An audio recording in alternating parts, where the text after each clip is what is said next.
Nous sommes en direct. We are live. Merci beaucoup, Monsieur Bertillon. Bonjour tout le monde. Voici, bienvenue à la réunion du Comité du développement économique et touristique de Prescott Russell pour le 26 janvier. Avant qu'on commence l'ouverture de la réunion, on m'a juste demandé aux maires présents d'annoncer leur participation parce qu'ils ne sont pas nécessairement à la caméra.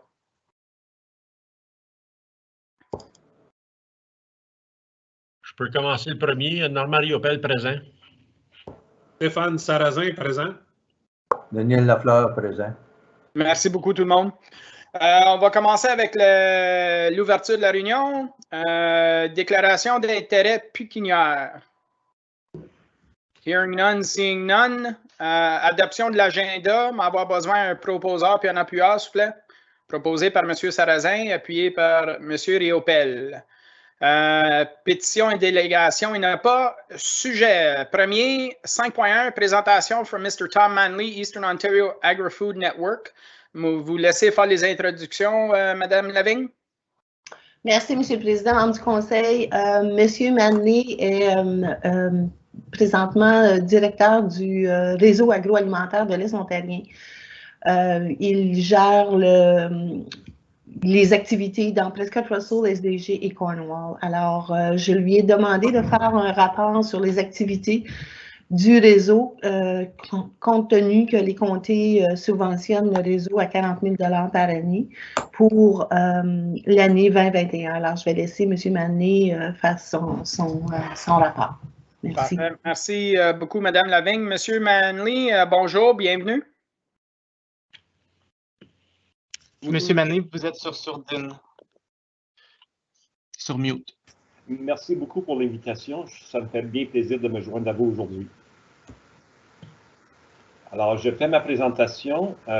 Pour vous faire le rappel, en effet, l'organisation existe depuis plus de 10 ans, qui a été financée quasiment à chaque année, sinon toutes les années, par les comtés unis de Prescott Russell, à raison de 40 000 $ par année depuis 2 ans, puis on cherche la 3e année sur l'entente actuelle.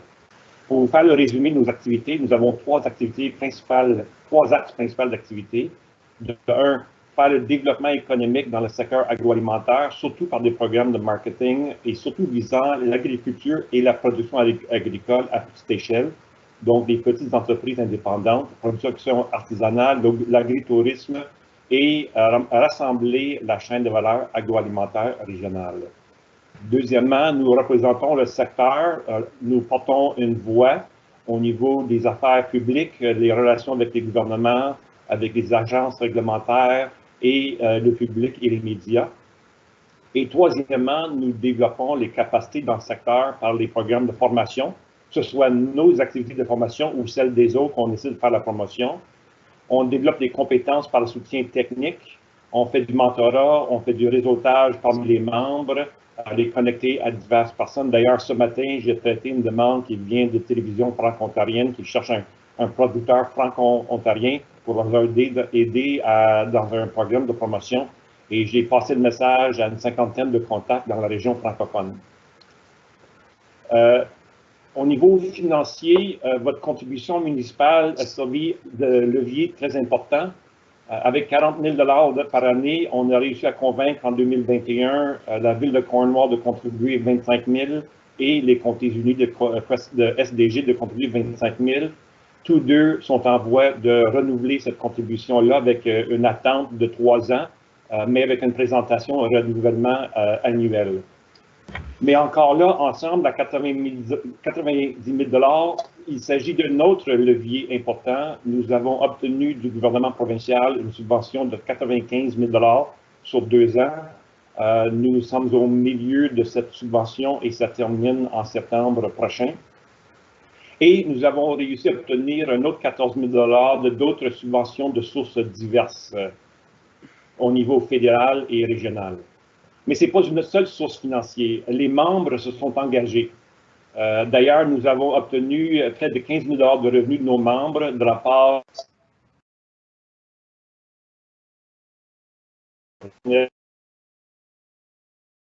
etc. pour quasiment 15 000 $. Et aussi, les membres payent pour des services dans certains cas. Certains de nos services sont gratuits, mais d'autres sont payants. Il faut d'abord être membre pour avoir accès, mais il y a un frais de service, quasiment 20 000 de revenus auprès des membres. Pour vous dire que ce n'est pas un chèque à blanc que vous écrivez, il y a toutes sortes de partenariats qui se développent au travers les producteurs et les agences régionaux et les programmes provinciaux et municipaux.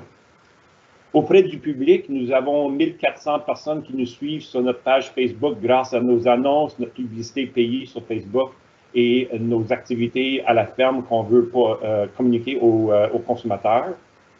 Et il y a plus de 900 adresses courriels qui reçoivent nos infolettes qui sortent une fois par 2 semaines. Et le taux d'ouverture constant se trouve au niveau de 45 %, mais de temps à autre, il y a plus de 70 % des gens qui lisent nos infolettres au moins une fois ou à l'occasion. Notre site Internet est devenu populaire grâce à la publicité, les informations très utiles et notre effort de connecter les consommateurs avec les producteurs.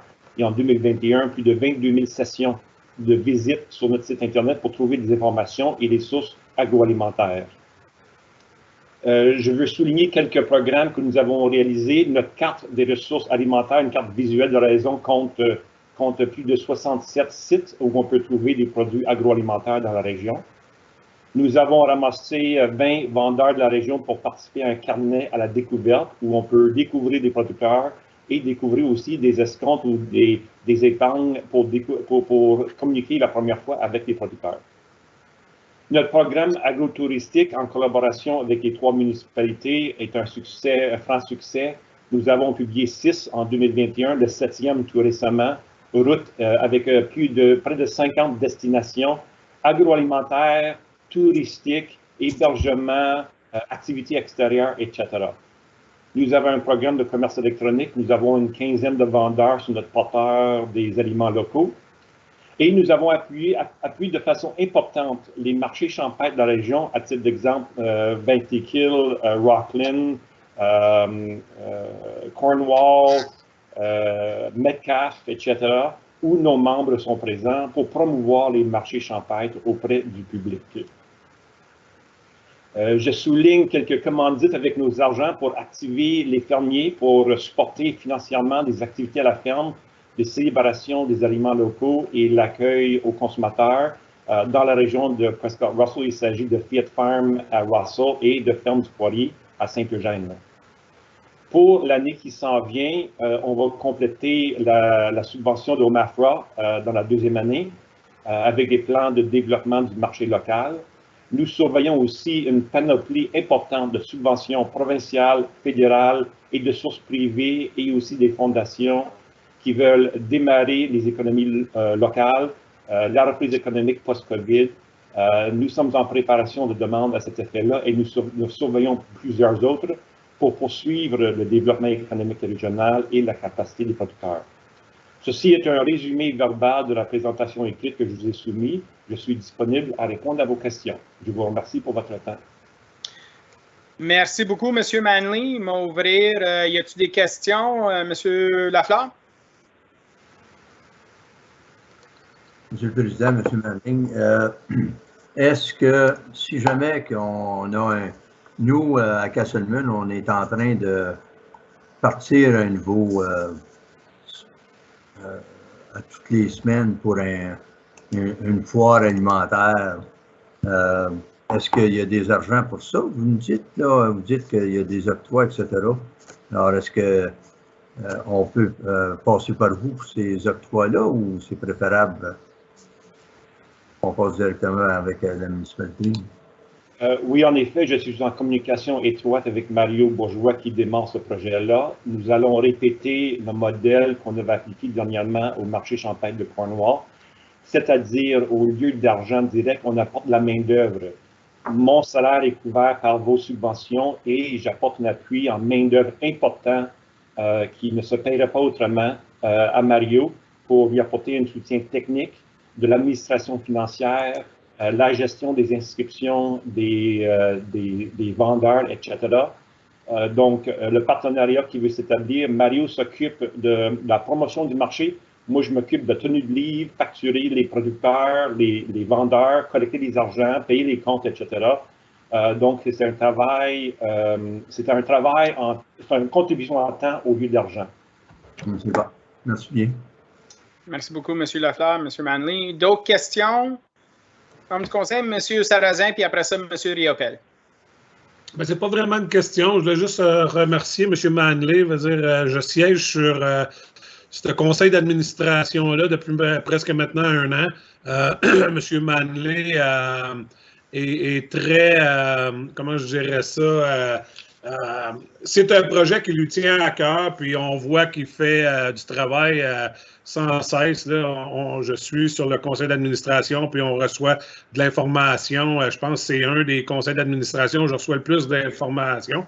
Fait qu'on voit que c'est un bel organisme pour aider le secteur agroalimentaire, puis on espère que si un jour le projet du Food Hub se concrétise, bien que ce projet-là, cet organisme-là, ensemble, pourront travailler à faire développer nos produits.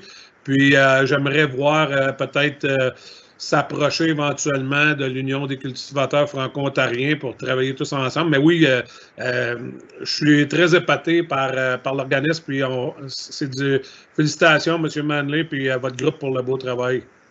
Merci beaucoup pour l'appui, c'est bien apprécié. Merci, M. Sarrazin. M. Riopel? Oui, merci, M. le Président. Dans la même veine, je tiens à remercier M. Manley. Puis, je regardais sur différents attachements sur votre présentation. J'avais jamais réalisé que je viens de L'Orignal puis que votre siège social il est à L'Orignal Packing. C'est pas bien annoncé. Donc, le partage d'informations me semble que c'est pas toujours clair, mais je vois que vous faites un excellent job. Mais je viens d'apprendre aujourd'hui que le siège social il est à 2567 County Road 17. Vrai ou faux? En effet, pendant longtemps, pendant que l'organisme était en grande partie géré par les ressources humaines des Comtés unis, notre adresse siège social était la boîte postale des Comtés unis. Ah, okay. Et maintenant que nous avons des ressources internes et avec Carole, nous avons travaillé au cours de l'an passé pour se distinguer des Comtés unis et surtout qu'on avait du financement de Cornwall et SDG, dont nous avons déménagé notre adresse officielle légale des Comtés unis à l'adresse de L'Orignal Packing. Je ne tiens pas un bureau sur les lieux. La propriétaire, Christine, est notre trésorière depuis plusieurs années. Elle est bien contente d'offrir son adresse comme adresse postale et adresse légale. Mais moi, je travaille depuis la maison et nos autres ressources humaines, c'est toujours depuis leur domicile. Merci bien. Parfait. Merci beaucoup, M. Manley. Je crois qu'il n'y a pas d'autres questions. Quelque chose d'autre à ajouter, Mme Lavigne? Monsieur le Président, membre du Conseil, non. À ce point-ci, c'est seulement demander une recommandation de renouveler la subvention de 40 000 pour une autre année au réseau agroalimentaire. Parfait. Merci beaucoup. Puis ça, c'est déjà inclus dans le budget existant, approuvé. Alors, Monsieur Lafleur, on a-tu besoin d'un proposeur puis un appuyeur là-dessus? C'est déjà dans le budget approuvé, ça.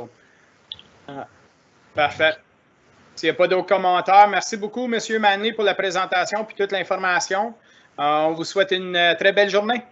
Carrément. Merci de votre accueil et votre appui. C'est très apprécié par les membres. Au revoir. Au revoir. Prochain item, next item, 5.2, update sur PR Transpo. Madame Lavigne. Merci, M. le Président, membre du Conseil. Tel que demandé lors du dernier comité de développement économique, on voulait voir les coûts versus les revenus. Alors, j'ai fait un petit exercice selon le nombre de transports qu'on a eu de juin, j'ai reculé de juin au 31 décembre. Le total d'embarquement qu'on a eu, donc de transport, c'est 1211. De ce 1211, 92 étaient des fauteuils roulants et 552 étaient pour des gens à mobilité réduite. Le total d'usagers, donc de gens qui ont l'application sur leur téléphone ou qui appellent et qui ont un compte dans mon Dieu, comment je peux dire ça? Le site, excusez, c'est 101 usagers. Donc, les revenus générés depuis juin, c'est 4 376. Les coûts pour le transporteur, c'est 260 246. Alors, le coût réel de 255, qui donne 211 dollars par transport, si on peut le calculer comme ça. Alors, j'ai aussi démontré les municipalités qui avaient le plus grand nombre d'utilisateurs ou de transport. Donc, en premier lieu, on voit que c'est Hawkesbury. Ensuite, c'est Champlain. Russell, qui est en 3e place quand même, puis Clarence Rocklin en 4e. Alfred Plantagenet, Casselman, ensuite Alfred Plantagenet, Nation et Hawkesbury, yes. Donc, j'ai aussi donné un coût par usager, par municipalité. Vous avez les montants qui sont indiqués. Clarence Rocklin est le moins cher par usager. C'est quand même, c'est sûr que si on regarde à dire que c'est une rentabilité, c'est pas rentable, c'est certain. C'est en voie d'augmentation de transport. On voit qu'il y a des nouveaux usagers. Encore une fois, il faut qu'on informe la population, il faut qu'on indique, parce qu'on sait on n'a jamais eu ce genre de service-là, donc dans la municipalité, il faut quand même qu'on ait une habitude, si on veut, pour les gens qui en ont besoin, d'utiliser ce transport-là. Alors, je ne sais pas si vous avez des questions sur celui-ci, sur les coûts et revenus, ou si vous voulez que je passe aux statistiques pour les heures avant. Merci, Mme Lavigne. Y a-t-il des questions du membre du conseil là-dessus? Monsieur Riopel? T'es muté, Normand. Madame Lavigne, vous savez très bien que, d'après mes questions, je suis un gars de chiffres. Hein? Puis si on regarde très bien votre rapport là, pour toutes les régions, c'est bien beau de dire le total d'embarquement de 1211 pour alléger le chiffre, mais vraiment, le chiffre réel, c'est 101 personnes vraiment de total d'usagers, divisé par 255 800, ça fait 2533,37 $ par usager. Il n'y a pas une compagnie sur terre qui accepterait ça, puis jamais m'a voté pour ce type de proposition-là. Cette valeur, on voit clairement qui qu'on aide. Dommage pour eux, mais je suis content d'avoir une subvention, puis je suis content de voir les chiffres. Comme ça, on va pouvoir vraiment emphaser le fait que c'est pas rentable, mais pas du tout. Merci. Merci beaucoup, M. Riopel. D'autres questions, commentaires, membres du comité? Je suis content qu'on ait mis les chiffres de cette façon-là. M'avoir une suggestion, ça serait aux prochains 6 mois de faire une comparaison pour faire certain si on s'en va dans la bonne direction ou non. Évidemment, si c'est 211 $ aujourd'hui, puis dans 6 mois, c'est rendu à 150, on était dans la bonne direction. Mais si ça revient que c'est rendu à 250, on ne s'en va pas dans la bonne direction. L'autre chose que j'aimerais voir, c'est, on le sait qu'on a juste un certain montant d'argent avec les octrois qu'on a reçus. J'aimerais voir combien de ces fonds-là qui nous restent. Alors, à chaque 6 mois, on va dire, quand ce rapport-là est présenté, est-ce qu'on pourrait avoir un tally de how much money is left? So, to make sure that we have a good understanding where we are. Je pense qu'on est tous d'accord que on voudrait tous que le service marche à la pin, puis qu'il soit rentable, puis que le côté privé l'accepte de le prendre. Je pense que c'est le but. Puis les résidents, il faut qu'ils soient reconnaissants que c'est un projet pilote. Puis s'ils ne prennent pas avantage du projet pilote, ça va être un programme qui va terminer à la fin, parce que je ne pense pas que le conseil, dans le futur, va être prêt à accepter, à subventionner des taux si élevés que ça. Alors, M. Lafleur? Un petit commentaire. Est-ce que ce serait bon de faire une publicité comme dans les réseaux, que ce soit journaux ou autres, là, disant que c'est vraiment un projet pilote, que les gens prennent ça en considération disant que si ce projet-là ne fonctionne pas, ben merci beaucoup, dans X nombre de temps, et puis là. Alors, je me demande si ce ne serait pas bon qu'on puisse faire un petit peu plus d'emphase pour inciter les gens de l'utiliser, ce transport-là. Merci beaucoup, M. Lafleur. Bonne suggestion. Je rajouterais peut-être même sur le site directement où que les gens s'engagent pour le service, que ça soit sur la page de l'avant, indiqué clairement projet pilote des Comtés-Unis basé avec des fonds provinciaux, que le monde y comprenne que il y a une réalité à ça. Là. Ça se peut que ça termine un point. Madame Lavigne? Merci, Monsieur le Président. Monsieur Lafleur, oui, une très bonne suggestion. On va l'ajouter à nos publications, à nos réseaux de marketing, vraiment d'indiquer que c'est un projet pilote. On le dit, mais des fois, vous avez tout à fait raison, on oublie, puis on pense que c'est acquis, mais c'est vraiment, oui, merci. On va faire ça. Parfait, parce que mon inquiétude, ça serait que, on l'augmente à 500 ou 1000 utilisateurs, puis c'est encore pas rentable, puis le conseil du jour va regarder à canceller le programme, puis là, il va y avoir 1000 personnes qui ont basé leur vie autour de ce service-là, puis on fait de l'enlever. Le conseil, il va être mal positionné. Alors, merci pour prendre ça en considération. Y a-t-il d'autres questions? Ça, c'était sur les calculations Income and Expenses. Si Mme Lavigne va aller au prochain document ou s'il y a déjà des questions sur ces autres documents.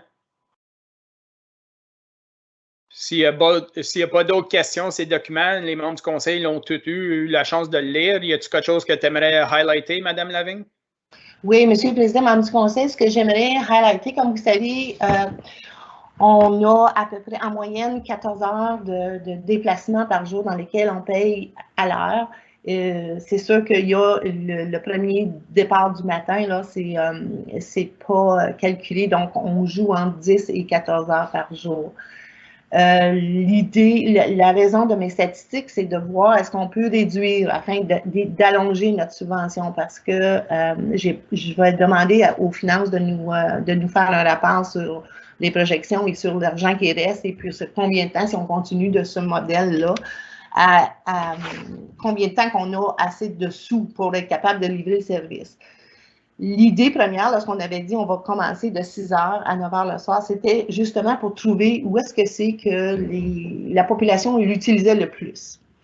Maintenant, si on regarde ce que je vous ai préparé durant les heures de déplacement depuis juin, et ça, c'est depuis juin jusqu'à décembre, les heures qui semblent le plus, c'est entre 6 h et 11 h le matin, et entre 1 h et 7 h à peu près, 7-8 h l'après-midi. Donc, c'est les deux volets qui semblent être le plus utilisés, ce qui veut dire qu'ils donneraient à peu près entre 11 et 12 heures si on enlève le temps des repas. Alors, ma question ou ma recommandation est, est-ce qu'on réduit immédiatement le taux d'heure ou on continue un autre 2 mois parce que en réalité, en 2022, mars 2022, c'est une année, on commence, mais on a une autre année jusqu'en mars 2023 que cette subvention-là. On en a une autre jusqu'en 2025 qui est un peu moindre. Donc, si elle est un peu moindre, il faut qu'on voit comment est-ce qu'on peut, quelle heure quel service qu'on va offrir et quel jour. Je croyais avoir les journées, mais je crois que la journée qui est le moindre, c'est le samedi. Donc, est-ce qu'on reste du lundi au vendredi? Est-ce qu'on coupe des heures? Faire deux places ou on attend au moins jusqu'à la fin mars puis on regarde qu'est-ce qui se passe avec celui-là? Merci, Mme Lavigne. Personnellement, je pense qu'on devrait attendre jusqu'au mois de mars. S'il y a des résidents qui ont bâti leur schedule autour de ce service-là, je ne voulais pas juste le couper sans notice. Là. Je pense qu'on devrait au moins notifier les utilisateurs qu'il va y avoir des changements qui s'en viennent au mois de mars. pas obligé de nécessairement à ce point-ci dire c'est quoi les changements si on veut évaluer, mais qu'il soit reconnaissant qu'il va y avoir des changements au mois de mars. Ce serait ma recommandation, mais je suis ouvert les membres du conseil si vous avez d'autres questions, commentaires. Monsieur Lafleur puis Monsieur Sarrazin. Moi, je suis bien d'accord avec ça, moi, M. Leroux. Monsieur le Président, je pense qu'il faut donner la chance aussi à ces gens-là là, qui refassent une nouvelle orientation pour d'autres, des fins de semaine, qu'on regarde à d'autres choses. Merci, M. Lafleur. M. Sarrazin? Merci, M. le Président. Mme Lavigne, ma question était, on sait qu'on a eu une subvention, puis ça nous emmenait en 2023, puis je ne sais pas exactement quel mois en 2023, mais basé sur ces subventions-là, on voyait ce service-là offert à combien d'heures semaine pour en arriver à 2023, tu sais, pour pas arriver à la fin de 2022 puis dire, OK, finalement, le budget, il alloue juste 20 heures par semaine. C'était un peu la question que je me posais. Parce que du début, on semblait dire que ça va coûter tant par année. C'est ça qu'on a négocié avec la compagnie de transport. On a tant de subventions, ça nous emmène à 2022. On a eu une somme additionnelle qui nous a été offerte par la province. Donc là, est-ce que ça regarde comme si on peut maintenir les mêmes heures jusqu'à 2023 avec ces fonds-là? Monsieur le Président, Monsieur Sarrazin, je ne crois pas qu'on peut maintenir 14 heures comme ça jusqu'en 2023. On avait calculé, donc on donne un minimum de 10 heures pour garder l'entente qu'on avait avec les routes fixes. Donc, 10 heures par semaine qu'on avait, 2 autobus. À 6 jours semaine, c'était 60 heures semaine par autobus. Et c'est le même calcul pour garder les mêmes frais qu'on a fait, sauf qu'on a fait la période d'essai à 14 heures à cause qu'on a eu des argents de surplus à cause qu'on a fermé. Donc, on a dit c'est le temps de voir c'est où les heures qui sont le plus utilisées, de façon à restructurer pour les heures utilisées et dans le budget. Parfait. Merci beaucoup, Mme Lavigne. Follow-up, M. Sarrazin? Non, ben c'est juste, ça serait bon à essayer de déterminer. C'est sûr qu'en ayant les prochains mois comme statistique, ça va nous dire si on peut réduire les heures, puis de voir à travailler avec c'est quoi la demande. Parfait. Merci beaucoup, M. Sarrazin. Alors, je crois que la prochaine réunion du comité, ça serait au mois de mars. Ça, on devrait avoir des... Non? Mme Lavigne? Monsieur le Président, c'est février. On a une back-to-back. Ah, OK. C'est parfait. Alors, au mois de février, s'il y a quelque chose de nouveau à rapporter à ce point-là, sinon, ça serait au mois d'avril, 2 mois plus tard, c'est ça? Exact. OK, parfait. D'autres questions ou quelque chose d'autre à highlighter sur cet item-là, Mme Lavigne? Monsieur le Président, membre du Conseil, non. C'est un exercice qui nous éclaire et qui va aider au Conseil à prendre une meilleure décision. Mais comme je vous dis, les commentaires qu'on a des clients dans le moment sont excellents. Les gens aiment vraiment le système, adorent le système. Maintenant, c'est à la population de l'utiliser. OK, parfait. Merci beaucoup. Prochain item, 5.3, Housing Initiative. Monsieur le Président, membre du Conseil, on m'avait demandé de ramener tout déroulement que j'aurais sur le programme essayer de mettre en place un programme de subvention pour les travailleurs, de l'hébergement aux travailleurs. Je voulais juste faire mention que je n'ai rien à rapporter à ce moment-ci, mais je devrais avoir quelque chose à la prochaine rencontre. Parfait. Merci beaucoup. Prochain item, c'est l'item 5.4, List of 21 Projects. On a eu le document dans notre agenda. Madame Lavigne, quelque chose à highlighter là-dessus? Monsieur le Président, membre du Conseil, c'est vraiment un exercice que je fais à chaque année. Je fais un peu un résumé de tous les projets du département. Les supports, c'est sûr qu'avec la pandémie, on a eu différents projets, mais qu'on a développé des partenariats avec plusieurs organismes, plusieurs municipalités, incluant les agents de développement économique, les agents des certains ministères. Donc, ce fut une année assez bien remplie, si je peux dire. et qui a quand même été très productive. On continue à recevoir des demandes de projets majeurs dont on s'occupe surtout, c'est la capacité électrique, le gaz naturel, PA Transpo, qui en est un, la route internationale agrotourisme, the Municipal Waterfront Development Grant Program, which is doing very well with each municipality. We see new projects every year in order to bring the river up front for our region. Alors, on a aussi les organisations d'événements qu'on s'occupe. Il y en a eu un peu moins cette année, l'année 2021. On apporte l'appui aux organismes et aux municipalités. Les demandes de subventions, on travaille avec différents départements et on s'assure toujours de voir est-ce que les demandes de subventions qui rentrent, on avise la population, on avise les municipalités et ou les organismes qui pourraient eux-mêmes en bénéficier. Le projet, merci Olivier, je vais descendre à relance grant application, juste la relance économique. Comme vous voyez, on a la Forêt-la-Rose et le VAFO qui sont actifs dans le moment. L'Economic Recovery, la Rose Forest, sorry. Oui, le prochain, s'il te plaît.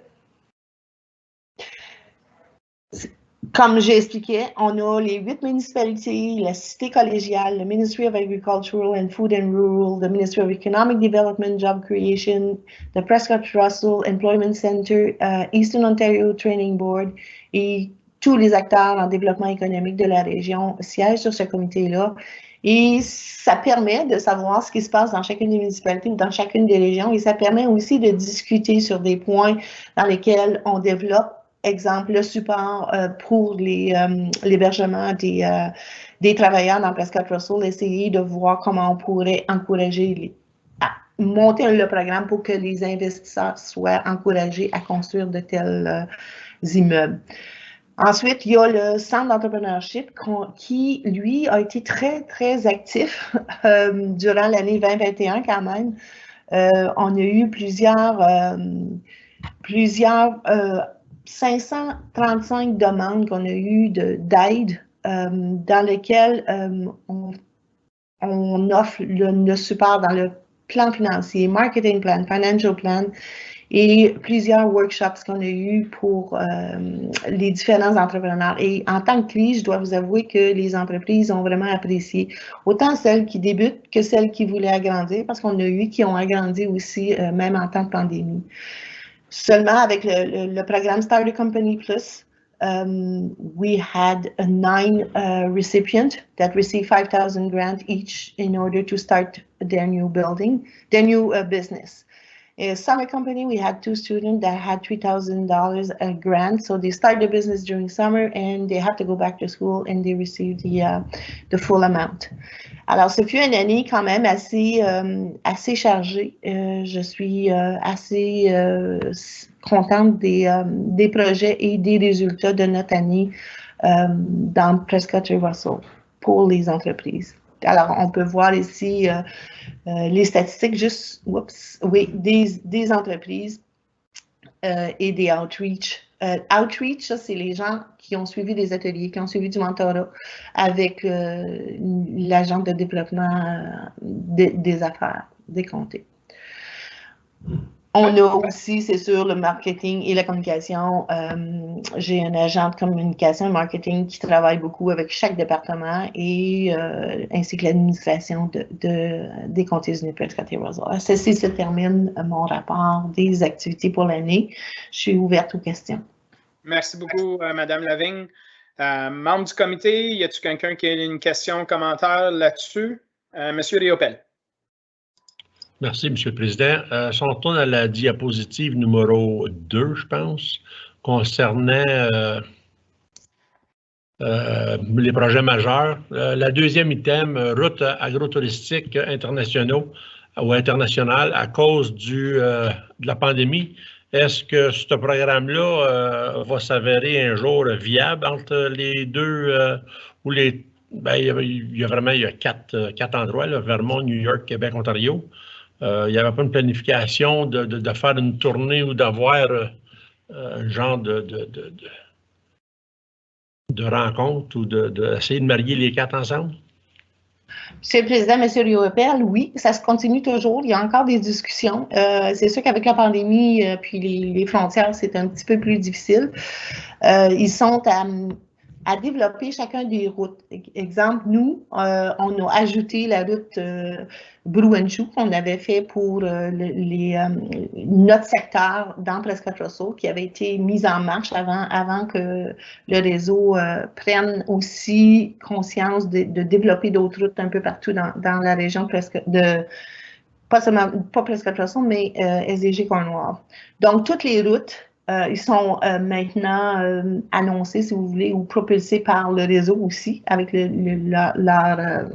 on utilise beaucoup de leurs médias sociaux, ainsi que les nôtres. Et tout ça, c'est en vue que lorsque le Vermont, New York, Québec auront eux aussi mis ensemble toutes les routes qu'ils veulent mettre dans cette route internationale. Donc, la route est faite, on attend, on ajoute, on fait des petits ajouts, on attend qu'eux terminent leur côté pour qu'on puisse tout jumeler. Donc, ça ne sera certainement pas cette année, peut-être pas l'an prochain, mais il y avait une rencontre cette année qui voulait venir visiter les points cruciaux dans notre région. On l'avait fait avant la pandémie, ils étaient venus. Maintenant, ils veulent faire la région de SDG Cornwall aussi. Pour le moment, c'est arrêté parce qu'avec la pandémie, on verra où ils vont en être. Mais il y a des conférences aux 2 ans, si je ne me trompe pas, mais il y en avait eu une en Italie. Puis celle-ci, cette année, avait lieu au Vermont. Parfait. OK, merci beaucoup. Merci. D'autres questions ou commentaires, membres du comité? S'il n'y a rien d'autre à ajouter, Mme Lavigne n'a rien d'autre à rajouter, on va aller. Il n'y a plus d'items. Il n'y a pas de huis clos. Notre prochaine rencontre mentionnée, ça va être le mois prochain. Monsieur le Président, oui, à la fin février, je n'ai pas la date, là, mais c'est la réunion régulière, après la réunion régulière de février. Le 23. Merci. Parfait. Avec ça, s'il n'y a pas rien d'autre, c'est l'ajournement. Besoin d'un proposeur puis un appuyeur pour l'ajournement. Monsieur Lafleur, Monsieur Sarrazin, tous en faveur? Monte en faveur, parfait. Merci beaucoup tout le monde. Merci beaucoup Mme Lavigne. Passez une très belle journée. Merci. Merci. Bonjour. Au revoir. Merci bien.